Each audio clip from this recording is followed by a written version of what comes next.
Start.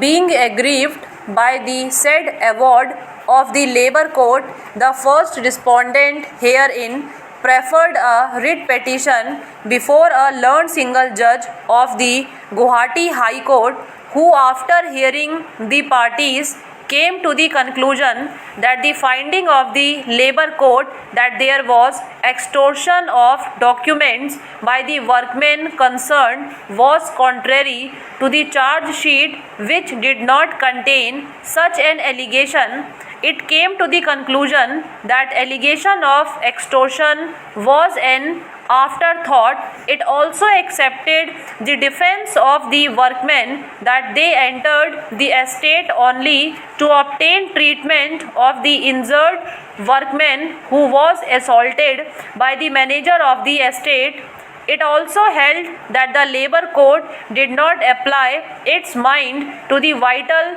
facts and circumstances of the case as alleged by the learned counsel for the workmen who appeared in the said writ petition. On that basis, the learned single judge came to the conclusion that the Labour Court did not appreciate the material on record properly and passed the order justifying the dismissal,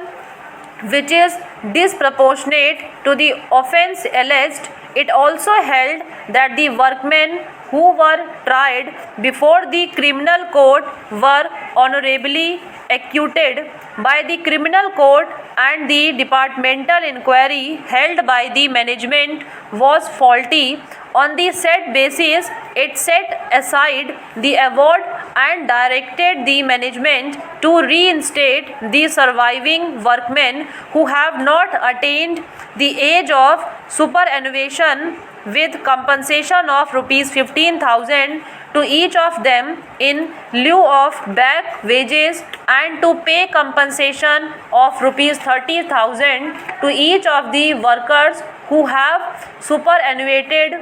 during the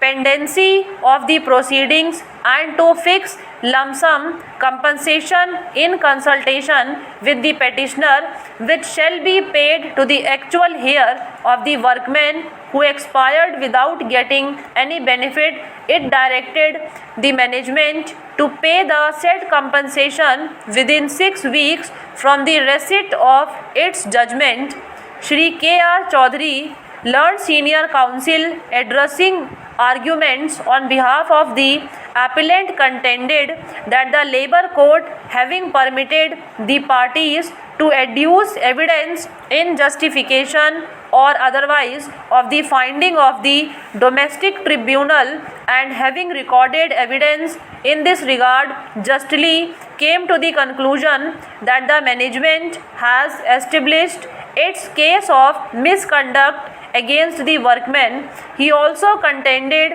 that the finding in regard to the extortion of the documents was not actually a new charge, but was in fact of a part of the charge